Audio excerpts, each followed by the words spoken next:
Continuing on in the series, Family, Friends, Fidelity. And as was stated earlier, it's good to see Ms. Millie here.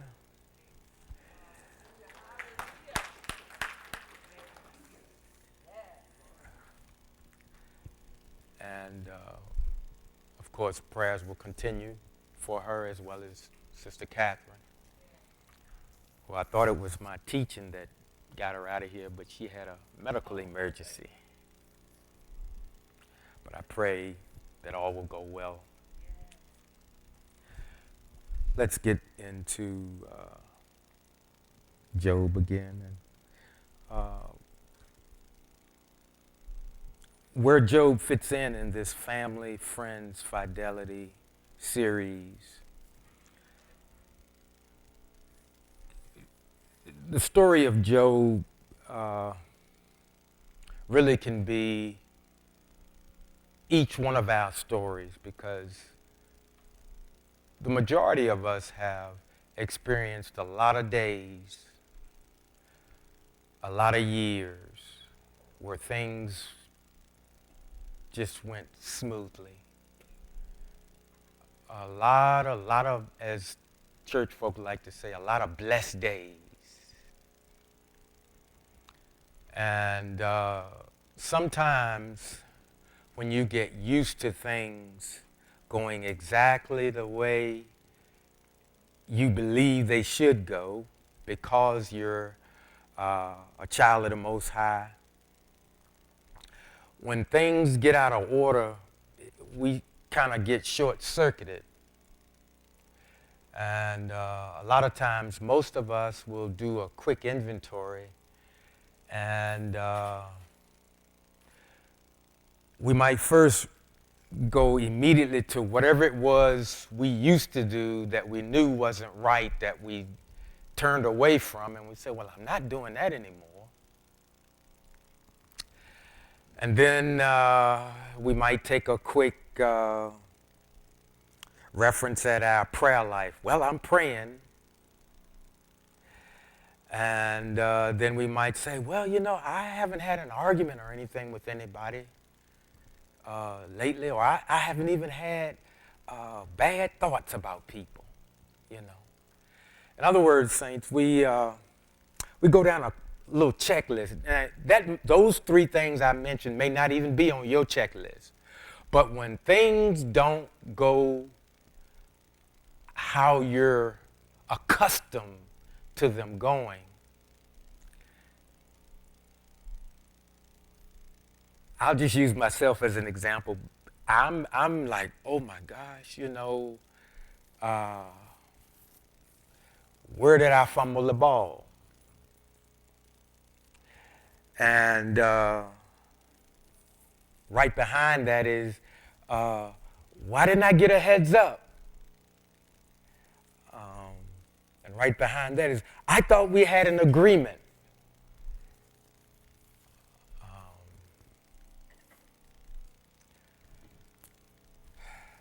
And nobody likes going through trying times, especially when you're really not sure,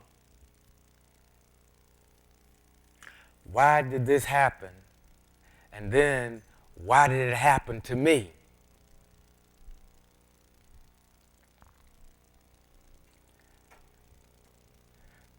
Job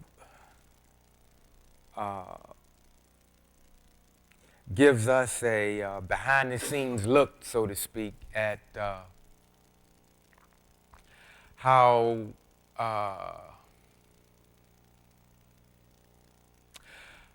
some things we assume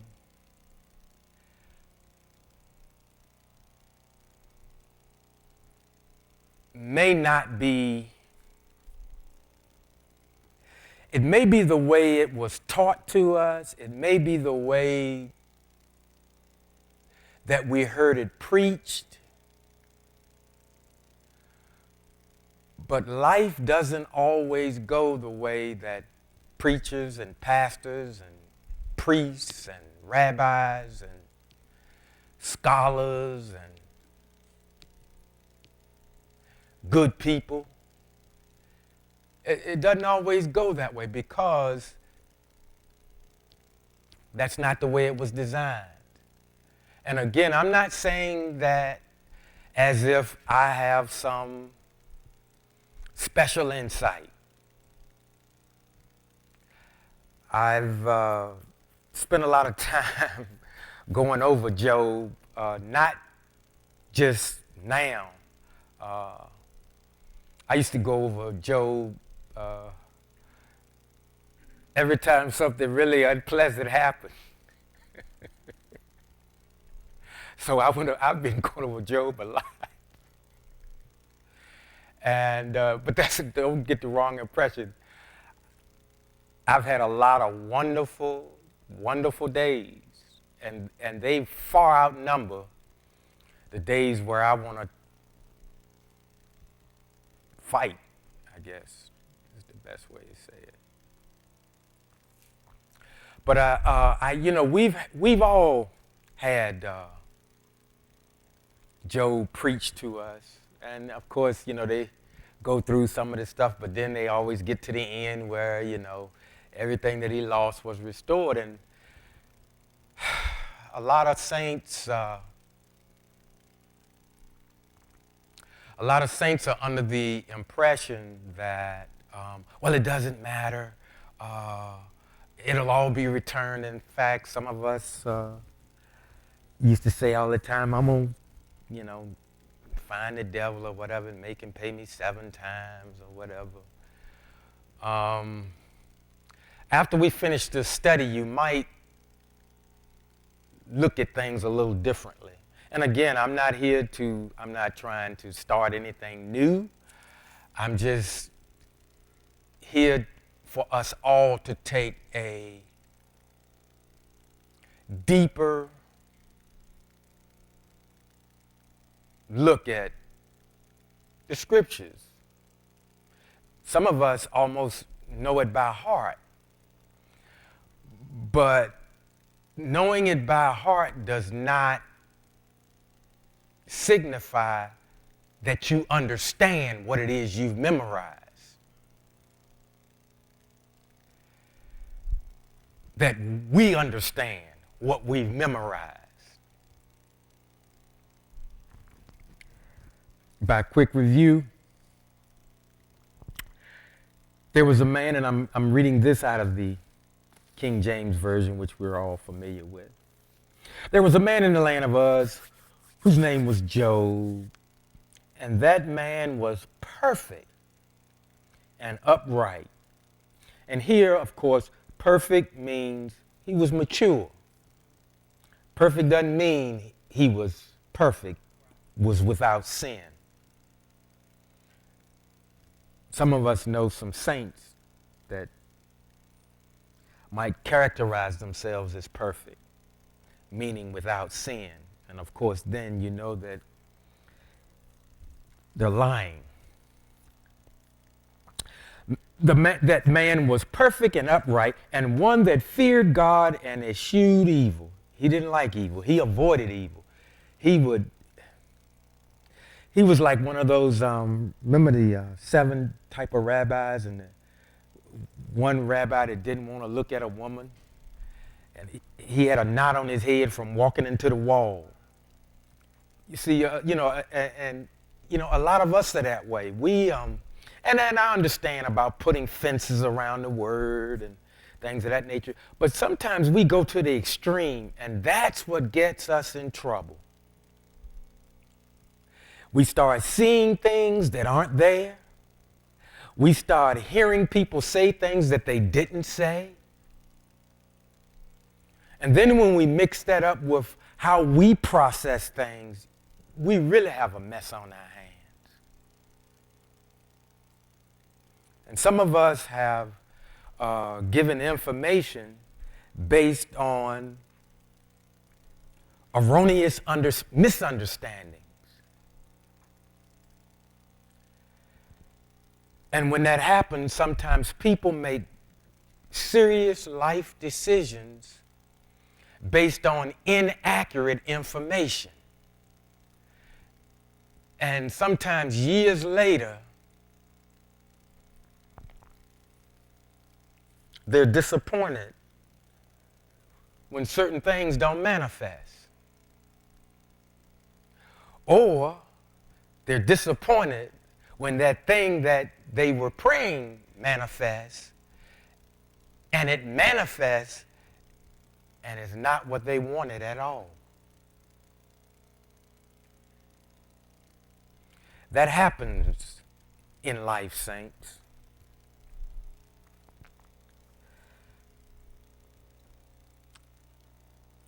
Perfect and upright, and one that feared God and avoided evil.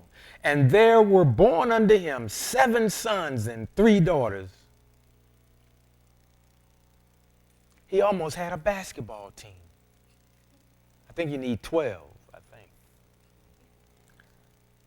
Well, I know you don't. Yeah, I know. Starting 5 and then reserves, but I think in the NBA, I think it's 12-man roster, I think. His substance also was 7,000 sheep and 3,000 camel and 500 yoke of oxen and 500 donkeys and a very great household, so that this man was the greatest of all the men of the East. Of the East. And a lot of times, saints, when it appears that when someone is spoken of in such high regard, you have to take into consideration that he was considered that in his day. In his day, which actually helps us all, because we as human beings, we like to compare ourselves to one another, which is a mistake. But it's also part of our human nature. Most of us, some of us even pattern our lives after other people. It may be somebody that you're really impressed with, someone that, I don't know, inspires you or whatever. And so we kind of pattern our lives after them. And I'll tell you this, in some instances that can be good, but in some instances it can bring on trouble, because we only see what we project. Like sitting here now, you all just look almost angelic. You know, you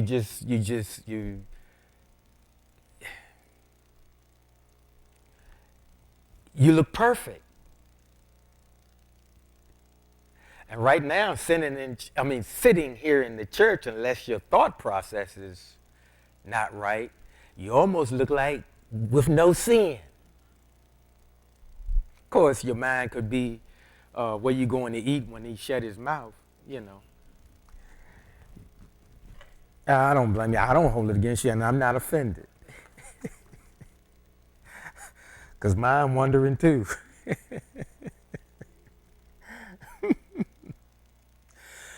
So, you know, hey, he was living large. He was living large. And see, a lot of us, and going over the scriptures, I'm going back and forth. I'm going back to Job, but I'm also trying to bring it to today. Because even though this was many, many thousands of years ago, we still got a lot of Jobs among us. He was living large. And it says, and it was so when the days of their feasting, I skipped one. And his sons went and feasted in their houses, every one his day, and sent and called for their 3 sisters to eat and drink with them. They liked to party. And this morning I was cleaning up at one of the restaurants that I always call a club, because there is a bar in both of them. And I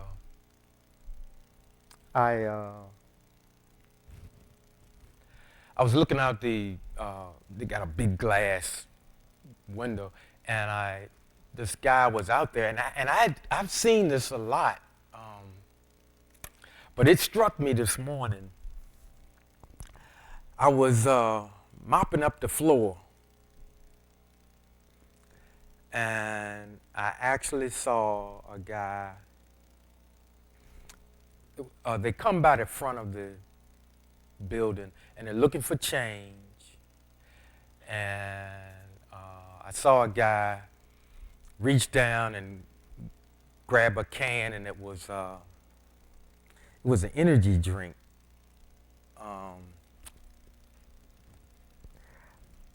I stopped messing with them now because they say they're really not good for you. But he bent down and he got the can, and he drank what was left in the can. And I looked at him, and he looked at me, and he was like, I felt bad, but I didn't feel bad enough to go out there and put some money in his hand. I want y'all to know I was trying to get to church. That wasn't the reason why I didn't do it. But it just really made me sad.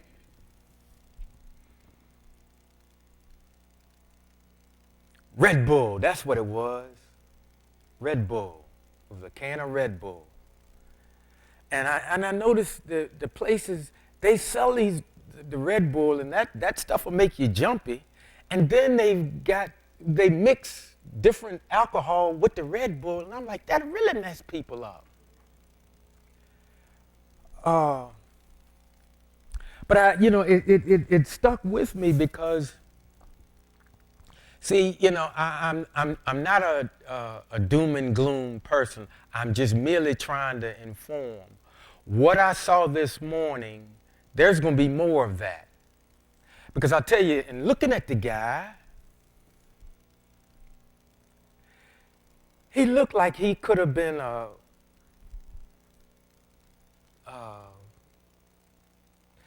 the way he seemed like he could have been formerly employed, because he wasn't as disheveled as a veteran. He didn't look like a veteran. It looked like this thing just recently happened to him. Now, do I know all of that? I don't know. I don't know all of that. But in reading Job, it just makes you look at people differently. But he did appear to me that I was like, there was a time in this man's life where he knew success. He knew excess.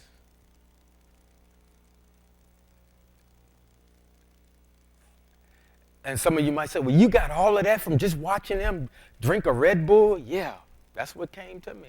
That he wasn't always in that state. So what am I saying? So what I'm saying is, yes, enjoy the days when they're good. Like now the sun is shining. I think it got up to, it might be in the 80s now. Yesterday it was raining, and it was, my lights went out temporarily, but they came back on, and wasn't so pleasant for a little while. But things change. Life will change for you. Even when we're having a bad day, things can turn within the hour. Keep that in mind.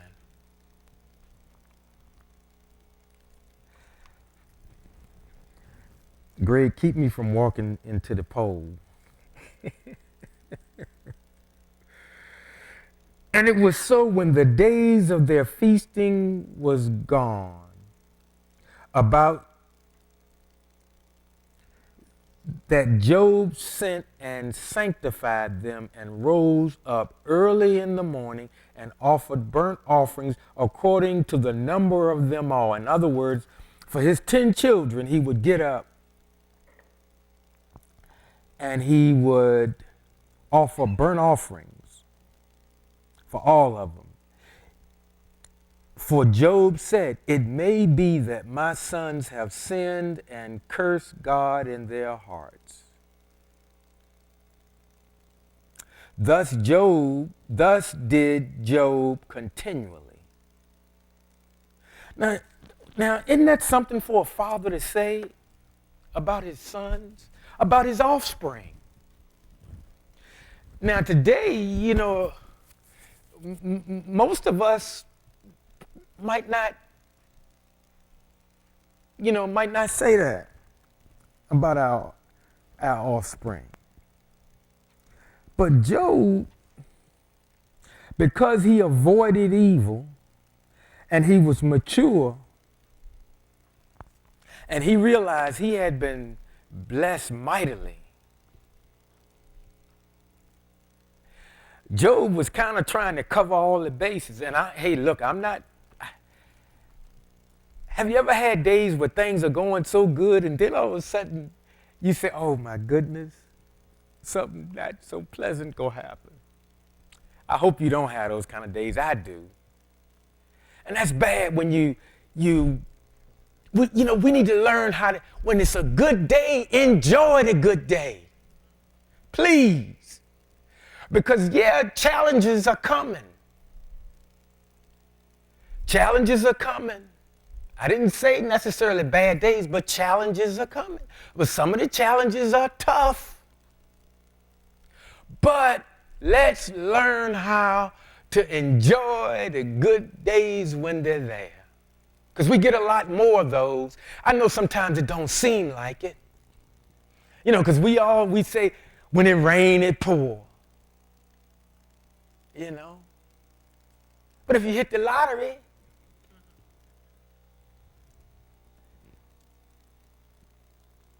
are you going to share? I'll leave my phone number for you.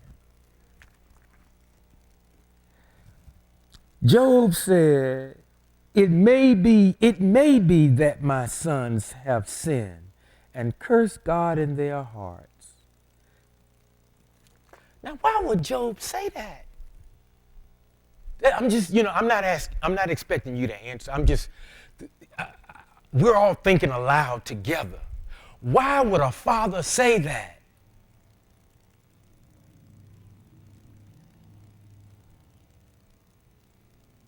Because usually we've been taught that, moms know all their kids. It's almost like, only thing dads are good for is producing them, which is not true.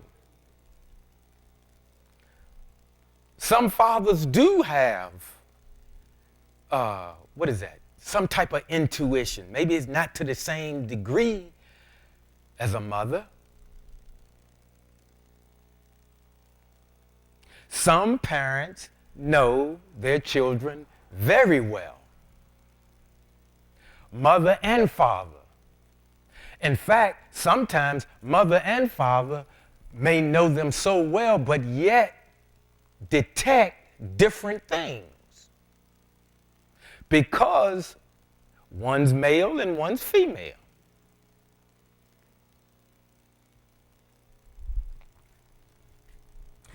Job wasn't taking any chances. Job didn't want to mess up. Job was like, I got a good thing, and I know I got a good thing. And that's a line from one of Isaac Hayes' songs, in case y'all want to know. I'm not going to tell you which one.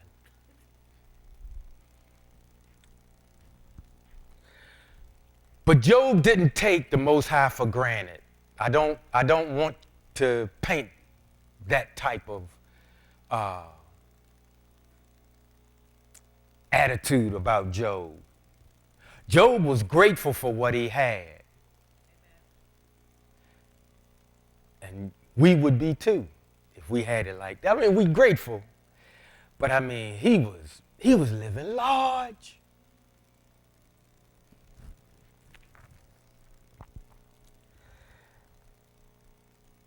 And then 6, and I'm sticking with King James for a reason because this is how we learn this thing. But it says, now there was a day when the sons of God came to present themselves before the Lord. And in this translation it says, and Satan came also among them. Now see, most of us, the way we've been taught, it's like, man, if God saw Satan, he'd kill him right on the spot. No, he wouldn't. No, he wouldn't. And again, I'm not saying that like I know him better than you. I'm not saying that. But I think it's interesting for all the ways that we've been taught. You would think that, which is an erroneous assumption, that, you know, Satan is God's arch enemy. No, he's not. And no, I'm not preaching devil worship. I'm trying to get us to see what has been in front of our eyes for all how many ever years you've been on the earth. Saints, we got to open our eyes. And we got to start rereading and rereading and rereading material until things begin to sink in. There's a lot more to serving the Most High than being good little boys and good little girls, because if I'm good, he's going to bless me. It's a little more to the relationship than that.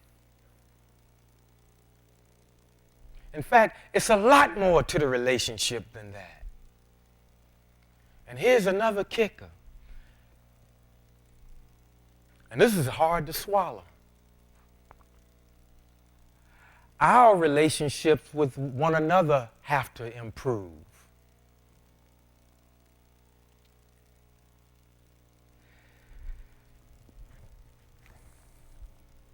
"31 minutes.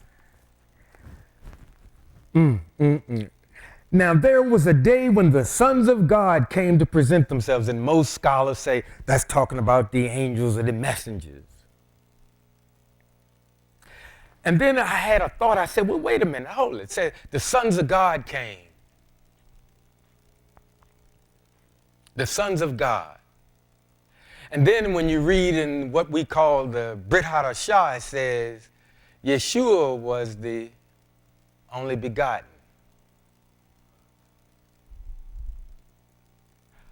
I'm just saying.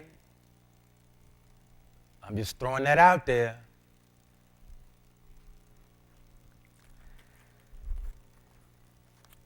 Interesting.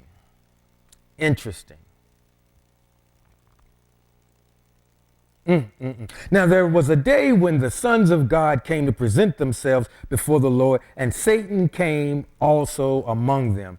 And the Lord said unto Satan, they talking to each other. Now that's not the way most of us, we think, they all, hey, draw your sword, we're going to duel.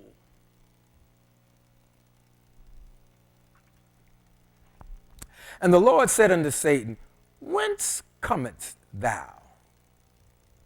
King James. Where you coming from, homie? Then Satan answered the Lord and said, from going to and fro in the earth, and from walking up and down in it. And the Lord said unto Satan, hast thou considered my servant Job, that there is none like him in... Now he says, now listen to what the Most High said. He said, there is none like him in the earth.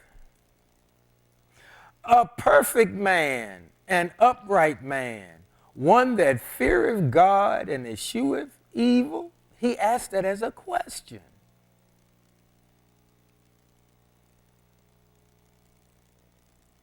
Now, if they are arch enemies, why are they having this discussion? Have we ever thought about that? Don't answer, just, I mean, the way we've been taught, the way we pray.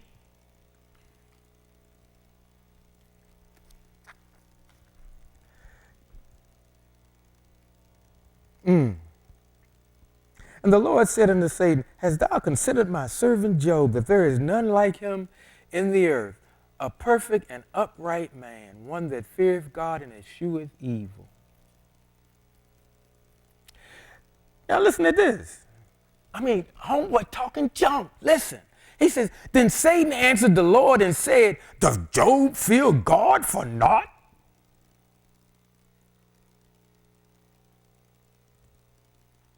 Hast thou not made an hedge about him and about his house and about all that he have on every side, that thou hast blessed the work of his hands, and his substance is increased in the land?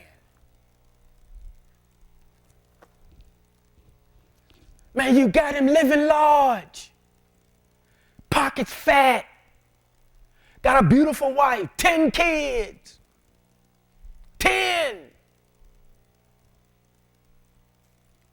cattle.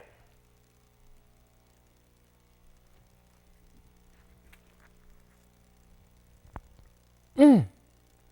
7,000 sheep, 3,000 camels, 500 yoke of oxen, 500 donkeys, and a very great household.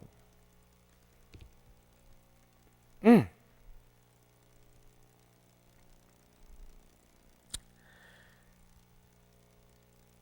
Huh. And then listen at this. Then he really gonna talk stuff. He says, but put forth thine hand now and touch all that he have, and he will curse thee to thy face. Has he lost his mind? Does Hasatan know who he talking to? I think he does. But it sounds like to me he kind of bold.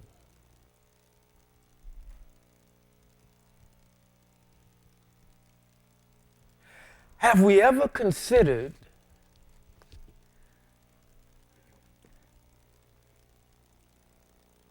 that he was within the law in that conversation?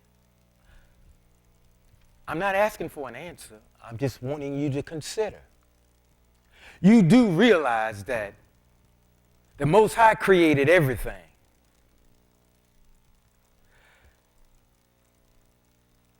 And you know, while I was sitting there saying he was talking junk, I've talked junk myself. I've told you, I admitted to you all, I accused the Most High of not liking black people in my ignorance.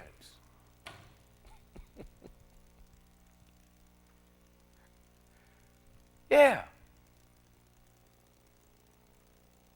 I've even said, man, you know, you ain't fair to my family. Oh, I've said some crazy stuff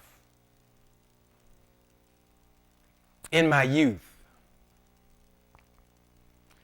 and some stupid stuff in my older age. And he spares my life. Now,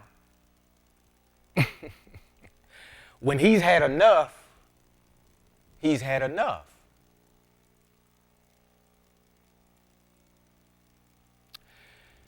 And I'm learning not to push the envelope. Because, as has been written in the scriptures, don't worry about what man can do to you. They can only kill the body. The Most High can make it so I never existed. So I kind of need to watch what I say and how I say it.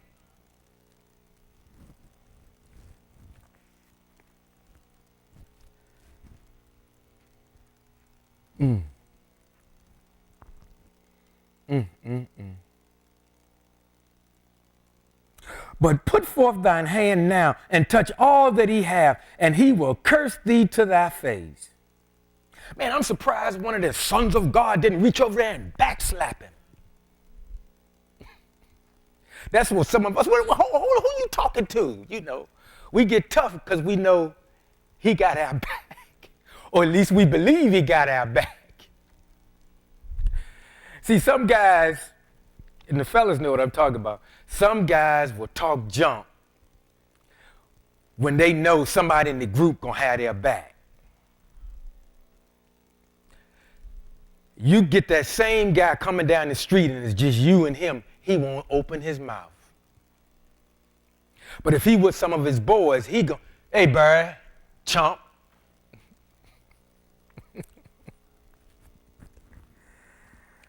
Oh, boy. Yeah. The things we'll try in our youth. But put forth thine hand now. You hear that? Put forth thy hand now. Let me read that in another translation. See if it's as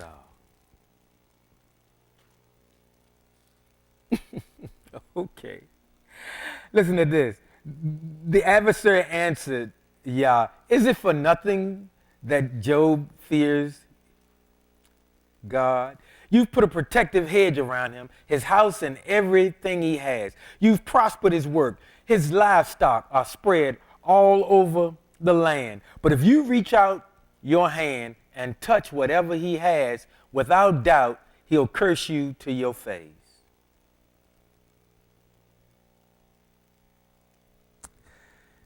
Now, let me read this out of, let me read back to King James.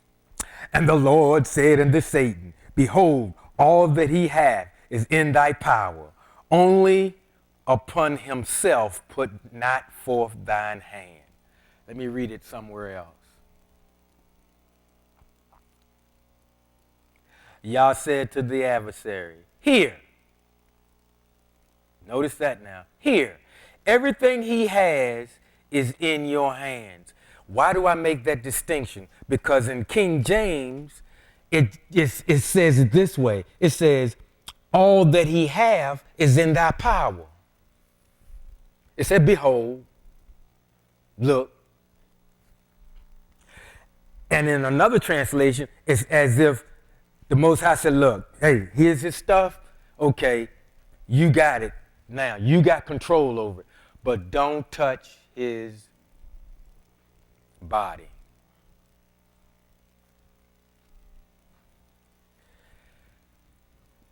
I told you all some time ago, some of y'all probably weren't even here. When I was coming up, I was a mean kid.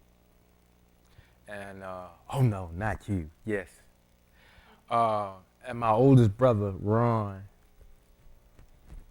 he knew I would fight. So he used to go around and tell guys that, you see that little guy over there? I bet you can't beat that little guy over there.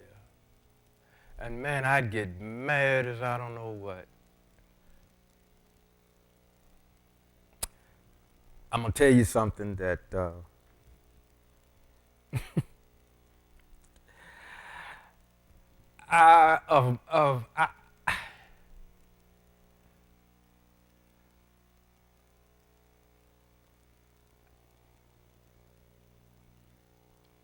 I forgot how old I was, but I was too old to be wet in the bed. And my brother Danny told a friend of his, Wallace. And Wallace came over there and he was teasing me.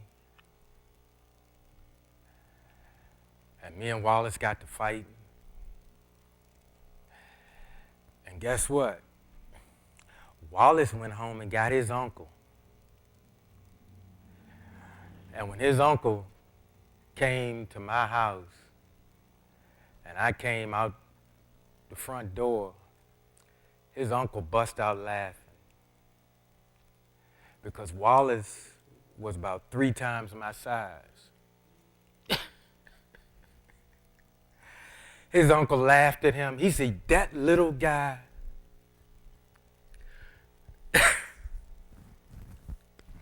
And I'm not saying that promoting fighting. I'm not. But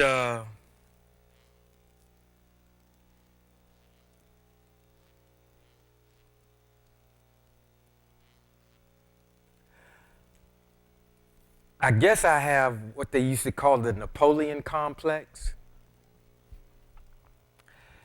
And I always felt whatever any guy could do, I could do. Sometimes it worked, sometimes it didn't. But I shared that because when you don't control your emotions, you'll find yourself in some situations.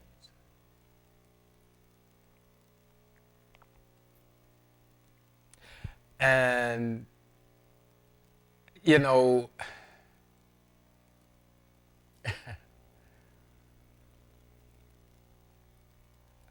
I used to always think, well, if I don't bother nobody, shouldn't no trouble come my way. But the book of Job taught me, no, not so.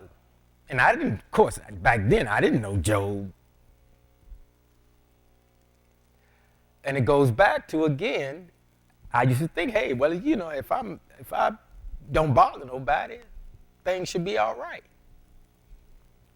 And Job was like, life is good and I don't want to mess this up. And in case my kids get caught up in how nice we living, Father, I want you to know I appreciate all you got and you've given me. And here, I'm offering this up to you because, you know, kids,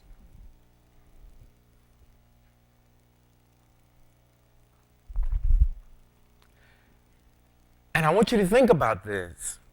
What might have been the Most High's reaction to his offering up the burnt offerings for his sons? What might have been his view of that? Could that have had something to do with why he pointed out Job to the adversary? See, a lot of times, saints, when we pray, well, let me go back to myself. When I pray, I do most of the talking.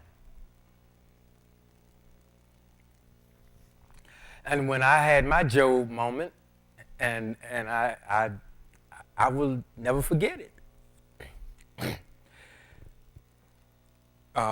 Earlier when I said you take a quick inventory, and I said I thought we had a deal. Well, in my prayer, again with me doing all the talking, I made all the arrangements. But that's like trying to make a deal with somebody. I got nothing, he got everything, and then I said, hey, okay, we got a deal here. He never said whether we had a deal or not. And I'm reminded of that every time something goes afoot. Yeah, you said this, Barry. You said that. You said that. He didn't say anything. And if he did say, I didn't hear it. And so it would help us sometimes, yes, after you get through your wish list, sit tight for a while. If you don't get a response, okay, go on about your day, but have a listening ear because you might get an answer. I ain't going for that.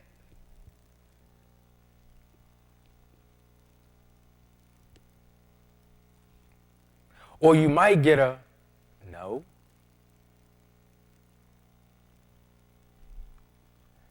Or you might get a not now. See, just because every time you pray, you get a yes, doesn't necessarily mean that you got to deal with him. You got a yes because that's what he decided to do. But he, being who he is, he has the right to say no sometimes. He has a right to say not yet sometimes. We all know about the situation with Moses when he told him to speak to the rock, and Moses struck the rock because the people plucked his nerves. And I know you're not supposed to let people get you to that point. You know, yeah, we all say that. We all say that when it's somebody else. You know, we human beings, we some funny people. We are. We some funny people. And we're going to get into Job's friends too. And they were, let me say this at the onset, they were good friends. These weren't fair weather friends. But something about friends, we're going to take a look at that a little more in depth as well. And the Lord said unto Satan, behold, all that he have is in thy power. Only upon himself put not forth thine hand. So Satan went forth from the presence of the Lord. So then in this setting, Satan left, and he couldn't wait. Because he was like, okay, see, he was trying to prove, I guess, for lack of a better word, he was trying to prove that he was right about Job and not the Most High, so to speak. Or is it that he was doing what he was instructed to do? I'm just saying. Because again, the Most High is pulling all the strings. He was doing it here, and he's doing it today. Now that probably doesn't work with some people's theology, but there are no surprises for him. We get surprised. And sometimes the surprises come like a 2x4 beside the back of our head, and that is most unpleasant.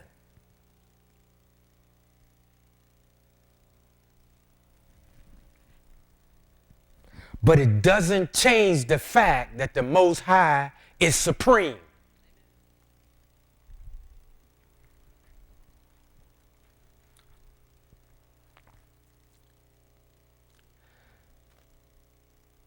And there was a day when his sons and daughters were eating and drinking wine in their eldest brother's house. And there came a messenger unto Job and said, the oxen were plowing and the donkeys feeding beside them, and the Sabeans fell upon them and took them away. Yea, they have slain the servants with the edge of the sword, and I only am escaped alone to tell thee.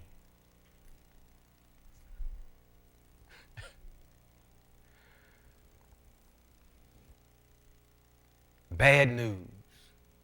Some people break their neck to deliver bad news. Why are we like that as human beings? Why? Why are we like that?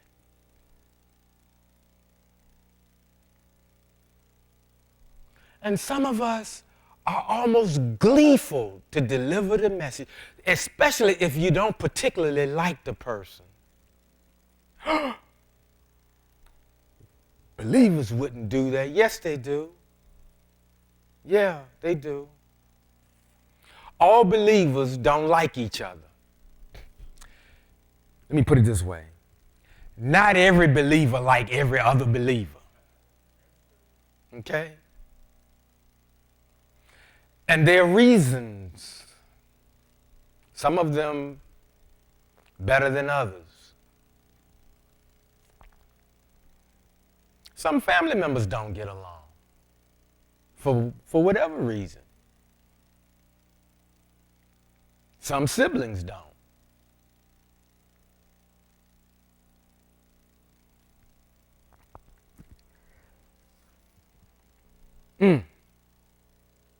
While he was yet speaking, there came also another and said, the fire of God is fallen from heaven and have burned up the sheep and the servants and consumed them. And I only am escaped alone to tell thee. Now that's two bad reports.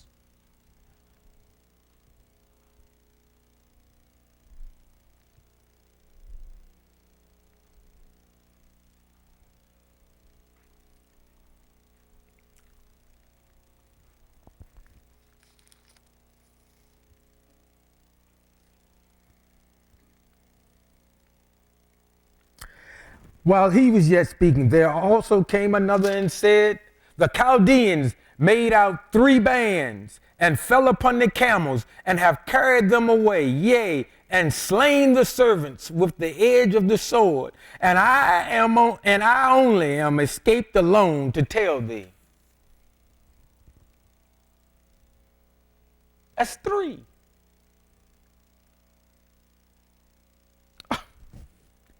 18 don't get any better. While he was yet speaking, there came also another and said, thy sons and thy daughters were eating and drinking wine in their eldest brother's house. And behold, there came a great wind from the wilderness and smote the 4 corners of the house, and it fell upon the young men, and they are dead. And I only am escaped alone to tell thee.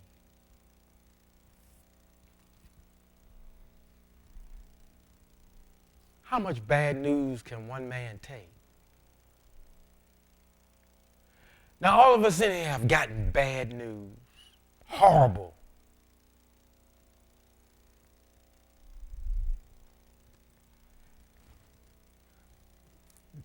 That's tough there. That's tough there.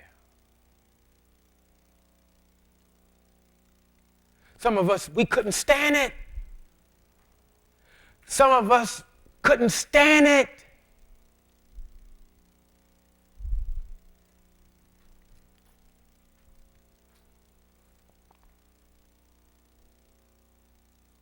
Now listen at this. Then Job arose and rent his mantle and shaved his head, fell down upon the ground and worshiped.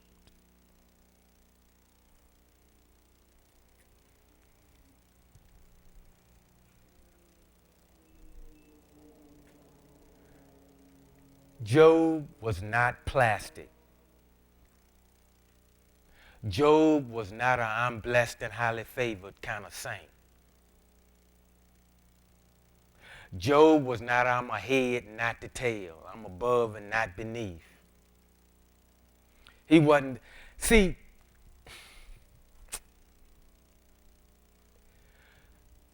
Job had substance, but Job was of substance. And see, saints, that's where we got to be. We got to be of substance, not just have substance. And see, some of us make the mistake, we judge how holy somebody is by what they got. Yes, we do. Some of us.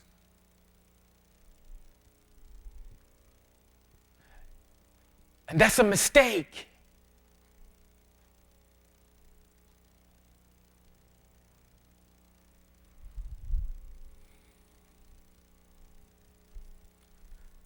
I didn't get very far. Then Job arose and rent his mantle and shaved his head, fell down upon the ground and worshiped. And then he said this, Naked came I out of my mother's womb, and naked shall I return thither.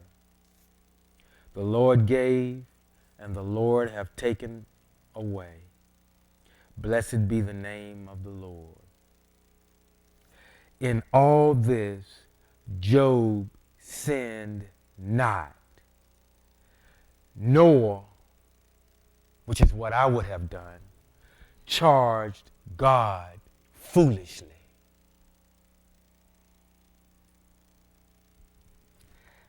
And I'm saying, what manner of man is this? Now, I know somebody asked that about Yeshua walking on the water, but Job was just a mere man like me and you and Alan and Greg and John.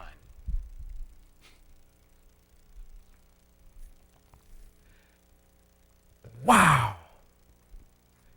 Don't answer. Just think about all of what he lost.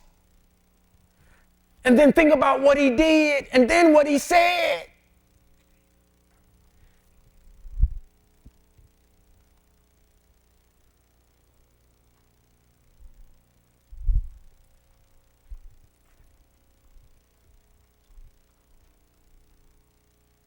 That's faith. That's faith. Not, that's faith. When you can do that, you're solid in faith. Do we have that kind of faith? Don't answer. Do we have that kind of faith? Don't answer. Do we have that kind of faith?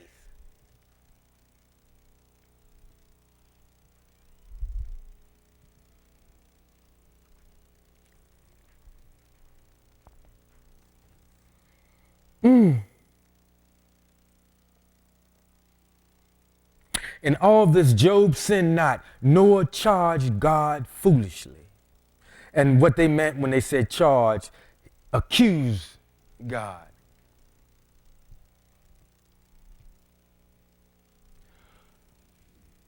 And a lot of times when you get bad news, your first response is your true response. You know, now, myself, now once I've had a little while to feel sorry for myself and waddle in pity, and I realize after a while, Barry, this ain't gonna work. This ain't gonna work. This ain't gonna work. You know, you gotta grow up. You gotta toughen up. And I'm like, man, I don't want to toughen up.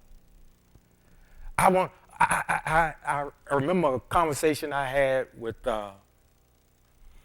John, and I'm not going to get into a whole lot of particular, but he said something really key. And I was really hesitant to even approach him because I didn't want to intrude in what he was going through, because I was thinking I couldn't handle that. But I said, my God,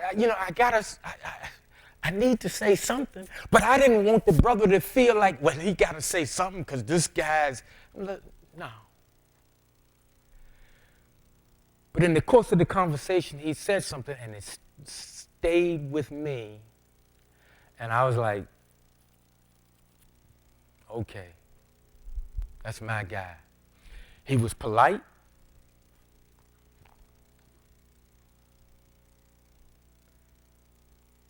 And he said, for a period of time, I didn't want to feel better. And see, when I hear that kind of honesty, I love it. See, I didn't want to approach him with a church type conversation, which to me is plastic. And he didn't respond with a plastic response. We had a real conversation. And I did most of the listening. And I learned something. And when I said earlier, saints, that I know overtime, when I said we're going to have to improve our relationships, I meant it. Sister Sledge, the one that wrote that We Are Family. If y'all really want to be real family, we got to get past the surface stuff. We got to get past this surface church stuff. Now, I'm not talking about getting all in somebody's business, because some of us, we don't want nobody to have to deal with the mess we done got ourselves into. And guess what? We don't want to get in it. So I'm not talking about getting that involved in somebody's situation. I'm talking about having a genuine, real conversation with another person that's meaningful, that's helpful, that's instructive, that can help them get to the other side. I'm not talking about these plastic prayers that we pray. We need to stop that.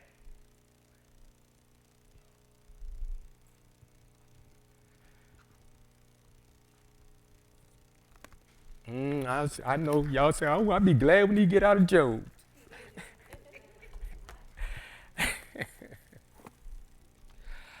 I'm not upset, saints. I'm just trying to be transparent. I'm just trying to be real with you. That's all. That's all. God bless you, and thank you for coming.